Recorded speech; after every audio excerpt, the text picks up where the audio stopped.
Have you ever had a genre of video games that you just didn't particularly care for? Like, you didn't hate them, but if you had them, you typically didn't play them. They just sat on your shelf.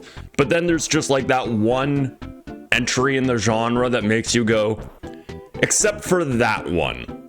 I've got a couple. I've never been fond of things like first-person shooters, but you give me Doom or Perfect Dark and I'm happier than a pig in San Francisco. Same with strategy RPGs. Yeah, I'll turn my nose up at titles like Disgaea or Final Fantasy Tactics, but for some odd reason, Fire Emblem fascinates me to no end.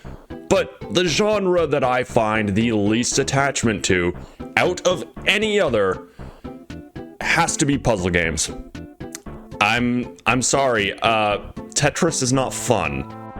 Yeah, the games your mom liked to play when you were a kid, stuff like Tetris, Peggle, Puzzle and Dragons, Bejeweled. I am really straining to name any puzzle games, because they're not really my thing. I can play maybe 5 minutes of Tetris before shutting it off, and those 5 minutes are just spent jamming to the music and not even playing the actual game. Utada Hikaru, I'm not. But there's one puzzle game that I have never heard anyone badmouth, and that is Pokemon Puzzle League. God, this is just a weird-ass game. It came out at the height of Pokemon's popularity, and it feels like something that you'd figure Nintendo just slapped the iconic blue and yellow logo onto to sell a few copies of a weird oddball Japanese puzzle game. And you'd actually be right, as this is a westernized version of a puzzle game that never actually released on the N64 in Japan. So, this is a westernized version of a Japanese game that didn't even come out until years later on the GameCube as part of a collection. And honestly, this is the perfect dark of puzzle games to me. This and Dr. Mario are the two games that if someone talks shit about them, we will have more issues than goddamn Spider-Man. But I think a lot of people slept on this game, despite, it being well revered and liked. I don't think a lot of people bought it. My local Walmart had copies of this well into the PS3 and 360 era. Hell, when I made the mistake of buying Ken's Rage on the PS3, this game was my other option. Ken's Rage came out in 2010. That lone copy had probably seen some shit. And I still haven't bought it for some reason. I'm not sure why, as it's become oddly cheap for a game that not a lot of people bought. But I'm going to be playing it on the Switch for ease of recording, so even if I did have it, I would still be using the Switch. Also, I put my N64 in a bag with a bottle of Black Fly that my girlfriend didn't close properly, and yeah. My N64 power toggle is stickier than the floor of one of those Japanese maid cafes. It's fun turning it on. And wait, hold up. FMVs? On Nintendo Ultra 64. Yeah, people might be shocked, but the N64 actually could do FMVs. Not well, mind you, but it could do them. And I hope I don't get copyright struck due to this scene. I know ShowPro is really anal when it comes to this.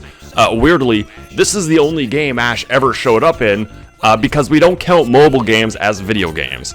This game takes a lot from the Pokemon anime, but only the English dub because, it didn't come out in Japan, which is, honestly, the best dub in all of history. Let's blow those whining women back to the Dark Ages right where they belong! And the presentation here definitely screams graphic design is my passion, but it was the 90s, so we didn't know any better. Oh, this came out in 2000. I am very sorry, the 2000s was the 90s death throes. But honestly, I find it charming in a outdated and garish sort of way, kind of like when your grandpa just unceremoniously drops the N-bomb at the table. It's like, yeah, we don't do that anymore, Gramps, but it's okay, just, you'll be dead soon. Well, since I don't have anyone to play with, our options are a little bit limited. To start, let's check out the one-player stadium, which essentially serves as the game's arcade mode. Puzzle League is more like something like Puyo Puyo or Tetris Attack. Actually, that last one is because this is based off of Panel de Pon, a series that's remained relatively exclusive to Japan, with the sole exceptions being this game and the previously mentioned Tetris Attack, which is this, but with Yoshi. Its name is a lie, there's no Tetris involved. The arcade ladder takes you through the Kanto gym leaders, as well as a bunch of characters I don't fucking remember from the show, while trying to match 3 or more blocks of the same color to clear lines. And honestly, that's it. That is all of Pokemon Puzzle League's gameplay. But you know what? It's addictive. Clearing lines gives you those mad dopamine bumps. Clearing a line, then having a bunch of blocks fall into place, clearing even more lines, is just so satisfying. And hearing Ash say, "I'm gonna win," even when you're getting your ass completely whooped, does give you hope that you can pull through. Honestly, the sound design in this game is probably the highlight. Moving the cursor around has this satisfying click to it, and the voice samples are surprisingly clear. They're almost approaching CD quality, and there's a bunch of them.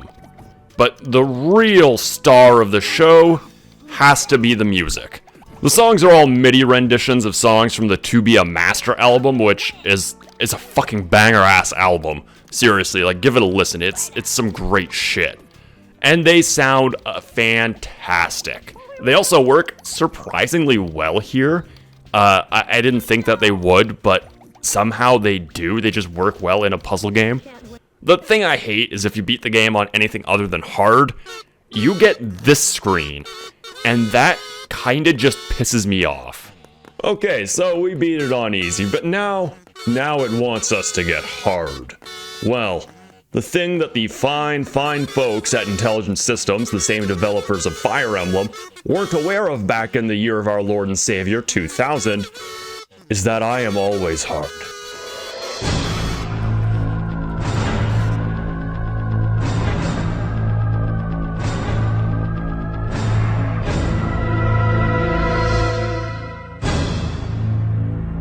This game rips your heart out through your asshole and makes you watch as it beats before your eyes, covered in shit since it was ripped out through the asshole. This is a game that simply does not fuck around. But after a embarrassing amount of continues, I managed to make it to the Elite Four for the first time.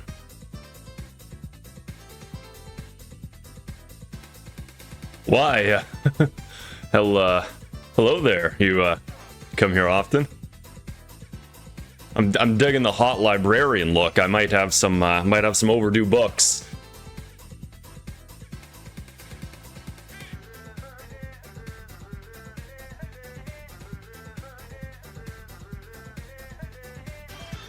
And now that I'm 10. And now that I'm 10. Never mind. She's a chomo. Matt, fire up the wood chipper! Not until we fix this fucking toilet! Once you get to the Elite Four, this game really turns up all of the shit. Come on! Fuck! Oh, God damn it! Come on! No! Jesus! Fuck! So much so that after beating Lorelei, I got to Bruno and, just like Wesley Snipes in prison, had my rectum feng shuied by a guy 100 pounds heavier than me who had a rock-hard snake. You almost need to go wall-eyed like a character in The Simpsons to look for lines to clear on higher difficulties. There's always a solution to every problem, but oftentimes I'd find it just as my screen was filling up with shit and get sent back to the start of the match. And as fun as it is, it's also hard as fuck, and I kind of commend that. You do have unlimited continues to sort of scrape that edge off, which is nice, but I actually had to give up here just to get this review out on time.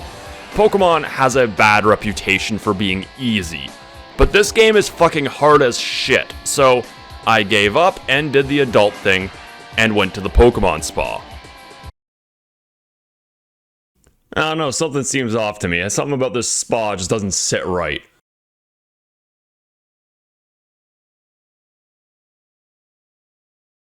Wait the fuck up. They used Comic Sans for the sign!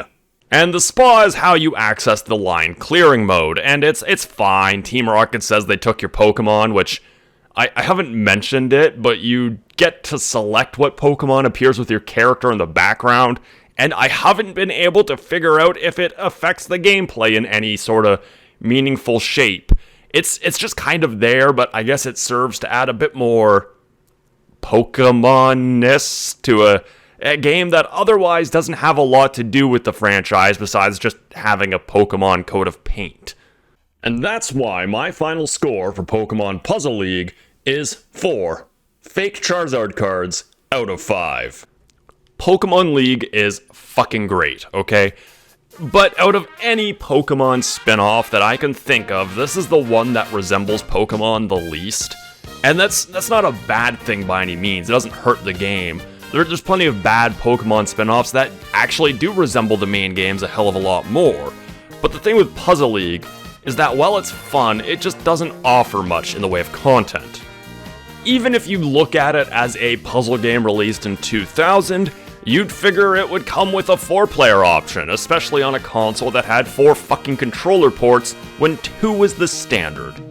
If I had to cite one massive issue, it's the difficulty curve. If you want to step your shit up, you need to play exclusively on hard, because the jump from normal to hard is so massive that you may as well just be playing a different game entirely. But that being said, again, the game is fun in a frantic, anxiety-inducing sort of way. I think that might be Intelligent Systems' MO. Despite my general dislike of puzzle games, this game has managed to win me over. The presentation, the sound, the way that the blocks animate faster and faster as you get progressively more and more fucked over. All of it is so charming and fun that it makes it hard to be mad at what is essentially just Tetris Attack and Pikachu-colored jammies. It's on the Nintendo Switch Online service, and with that having online multiplayer, I can see this game having a bit of a competitive scene. I don't know if it does. I'll find out eventually, I'm sure, but I could imagine having one. But seriously though, give it a shot. It is really damn fun. And with that, we close out the second review of PokéMonth. With only 2 more reviews to go, we've still got a fair bit. So join me next time where we'll be tackling the first 3D Pokemon spinoff and see how well Pokemon Stadium has aged. Till next time.